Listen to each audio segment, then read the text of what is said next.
আসসালামু আলাইকুম। এটেন বাংলা সংবাদে সবাইকে স্বাগত জানাচ্ছি আমি অনামিকা হাসান পুনম। রাজধানীর বনানী চেয়ারম্যান বাড়ি এলাকায় ট্রাকের ধাক্কায় এক পোশাক শ্রমিক নিহত হয়েছেন। এই ঘটনায় আহত হয়েছেন আরেক নারী পোশাক শ্রমিক। এর প্রতিবাদে পোশাক শ্রমিকরা সড়ক অবরোধ করে বিক্ষোভ করছেন। এতে বনানী, মহাখালী ও গুলশান এলাকায় তীব্র যানজটের সৃষ্টি হয়েছে। সকাল ৬টার দিকে এই ঘটনা ঘটে। নিহত পোশাক শ্রমিকের নাম মিনারা আক্তার। আহত আরেক পোশাক শ্রমিকের নাম সুমাইয়া আক্তার। তাকে কুর্মিটলা জেনারেল হাসপাতালে ভর্তি করা হয়েছে। রাস্তা পারাপারের সময় দুর্ঘটনায় পোশাক শ্রমিক নিহত হয়েছেন। দুর্ঘটনার পর থেকে শ্রমিকরা সড়ক অবরোধ করে। জানা যায়, শ্রমিকদের বিক্ষোভের কারণে বনানী এলাকায় যান চলাচল বন্ধ রয়েছে। দুইটি গার্মেন্টসের শ্রমিকরা এই আন্দোলন করছেন। তাদের রাস্তা অবরোধের কারণে বনানী এক্সপ্রেসওয়ে সহ গুলশান এলাকায় যান চলাচল ব্যাহত হচ্ছে। এর ফলে মহাখালী, বনানী, গুলশান ও কাকলী এলাকায় তীব্র যানজটের সৃষ্টি হয়েছে। মাগুরায় শিশু ধর্ষণের অভিযোগে ৪ আসামির রিমান্ড মঞ্জুর করেছেন আদালত। মূল অভিযুক্ত ভুক্তভোগী শিশু বোনের শ্বশুরকে ৭ দিন, স্বামী, শাশুড়ি ও ভাসুর প্রত্যেককে ৫ দিন করে রিমান্ড মঞ্জুর করা হয়েছে।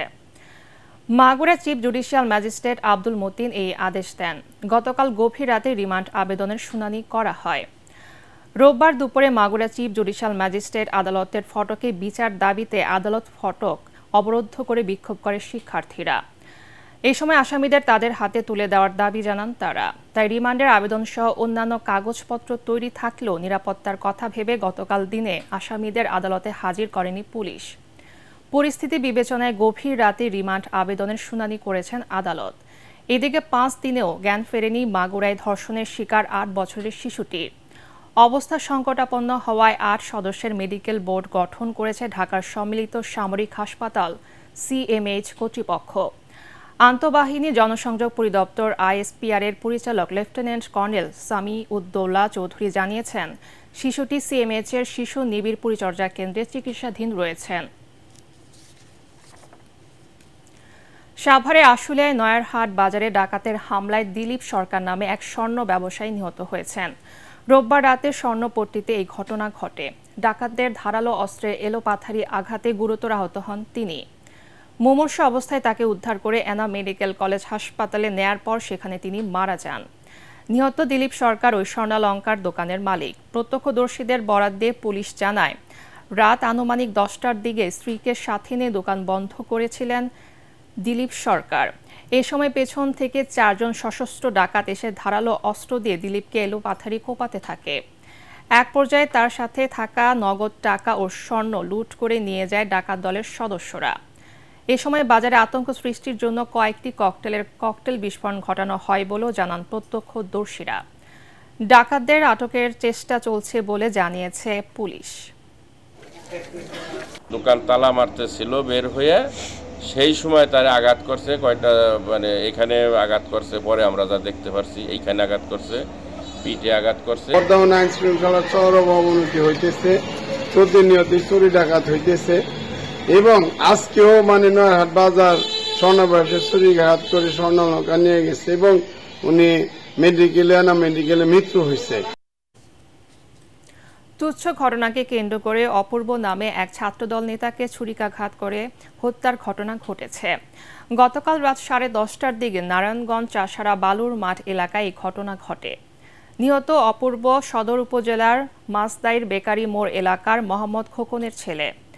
ঘটনাস্থল থেকে ঘাতক সম্রাট নামে একজনকে গণধোলাই দিয়ে খানপুর হাসপাতালে নিয়ে আসে ছাত্রদলের নেতাকর্মীরা। সেখানে প্রাথমিক চিকিৎসার পর তাকে অবরুদ্ধ করে রাখলে পুলিশ খানপুর হাসপাতাল থেকে ঘাতককে উদ্ধার করে থানায় নেওয়ার পথে ছাত্র দলের নেতাকর্মীরা সেই গাড়িকে ধাওয়া করে। এই ঘটনায় আইনগত ব্যবস্থা প্রক্রিয়াধীন রয়েছে বলে জানান নারায়ণগঞ্জ সদর মডেল থানার ওসি। আন্তর্জাতিক, কানাডার নতুন প্রধানমন্ত্রী নির্বাচিত হয়েছেন মার্কি কার্নি। এর মাধ্যমে দেশটিতে জাস্টিন ট্রুডো অধ্যায়ের সমাপ্তি ঘটেছে। আগামী কয়েকদিনের মধ্যে ট্রুডো তার কাছে ক্ষমতা হস্তান্তর করবেন। স্থানীয় সময় রোববার রাতে কানাডার ক্ষমতাসীন দল লিবারেল পার্টি মার্ক কার্নিকে নতুন দলীয় নেতা হিসেবে নির্বাচিত করে। আর নিয়ম অনুযায়ী এখন তিনি নতুন প্রধানমন্ত্রী। দলীয় প্রধান হতে মোট 4 জন প্রার্থী লড়েছিলেন। সেখান থেকে মার্ক কার্নি নির্বাচিত হয়েছেন। প্রধানমন্ত্রী নির্বাচিত হওয়ার পরই কার্নি মার্কিন প্রেসিডেন্ট ডোনাল্ড ট্রাম্পের আরোপিত শুল্ক নিয়ে কথা বলেন। কানাডিয়ান পণ্যের উপর যুক্তরাষ্ট্রের 25% শুল্ক আরোপকে নিজেদের জীবনের সবচেয়ে বড় সংকট হিসেবে অভিহিত করেছেন কার্নি। এর আগে গত 6 জানুয়ারি প্রধানমন্ত্রিত্ব ও দলীয় প্রধানের পদ ছাড়ার ঘোষণা দেন জাস্টিন ট্রুডো। তিনি 2015 সালে প্রথম দেশটির প্রধানমন্ত্রী হন।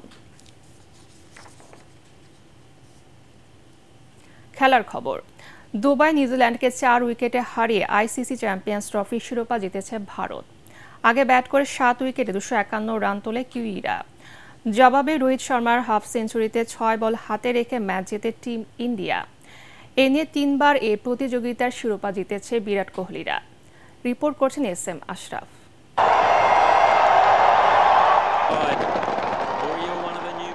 ইতিহাসের পাতায় আরেকটি পালক যোগ হলো রোহিত শর্মার নামের পাশে। প্রথম অধিনায়ক হিসেবে আইসিসির সবগুলো টুর্নামেন্টের ফাইনাল খেললেন ভারতীয় ব্যাটার। এবার তার হাত ধরেই 9 মাসের মধ্যে আরও একটি শিরোপাও জিতে নিল টিম ইন্ডিয়া। লক্ষ্যটা যখন 252, তখনই শিরোপার সুবাস পেতে শুরু করেন ভারতীয় সমর্থকরা। এরপর রোহিত শর্মার ঝোড়ো ব্যাটিংয়ে মনে হচ্ছিল সহজ জয়ই পেতে যাচ্ছে টিম ইন্ডিয়া। তবে গ্লেন ফিলিপসের আরও একটি অবিশ্বাস্য ক্যাচে 105 রানে ভাঙে উদ্বোধনী জুটি। 1 রানের মধ্যে বিরাট কোহলিও বিদায় নিলে হঠাৎই নীরবতা নেমে আসে দুবাই আন্তর্জাতিক ক্রিকেট স্টেডিয়ামে। আরেক প্রান্তে থাকা রোহিত শর্মা তুলে নেন হাফ সেঞ্চুরি। 122 রানে ফেরেন ভারতীয় অধিনায়ক। তখনও ম্যাচের নিয়ন্ত্রণ তাদের কাছে। এরপর শ্রেয়স আয়ারের এই ক্যাচ নিতে পারলে খেলার ফল হয়তো অন্যরকমও হতে পারত। যদিও বেশিক্ষণ থাকতে পারেননি আয়ার, 48 রানে আউট হন এই ব্যাটার। এরপর নিউজিল্যান্ড বোলাররা অক্ষর প্যাটেল আর হার্দিক পান্ডিয়ার উইকেট নিলেও ততক্ষণে অনেক দেরি হয়ে যায়। লোকেশ রাহুল আর রবীন্দ্র জাদেজার ব্যাট জয়ের নোঙরে নিয়ে যায়।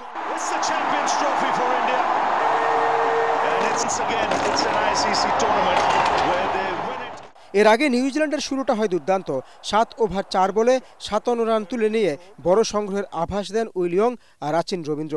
কিন্তু ভারতের স্পিনেই কুপোকাত Kiwi batting order. Off spin leg স্পিনে কোনো জুটি গড়তে পারেননি তারা। তাতে 165 রানে বিদায় নেয় 5 ব্যাটার। 91 বলে অর্ধশতক হাঁকিয়েছেন ডেরিল মিচেল, যা তার ক্যারিয়ারেরই সবচেয়ে মন্থর। 63 রান করতে খেলেছেন 101 বল। তবে মাইকেল ব্রেসওয়েলের 40 বলে অপরাজিত 53 রানে সম্মানজনক স্কোর করে নিউজিল্যান্ড, যা টপকে যেতে বেগ পেতে হয়নি ভারতকে। SM Ashraf, ATN Bangla. পরবর্তী সংবাদ দেখার আমন্ত্রণ জানিয়ে এখনকার মতো শেষ করছি। ATN বাংলার সংবাদ ইউটিউবে দেখতে ব্রাউজ করুন youtube/ATN বাংলা নিউজ। ধন্যবাদ সবাইকে।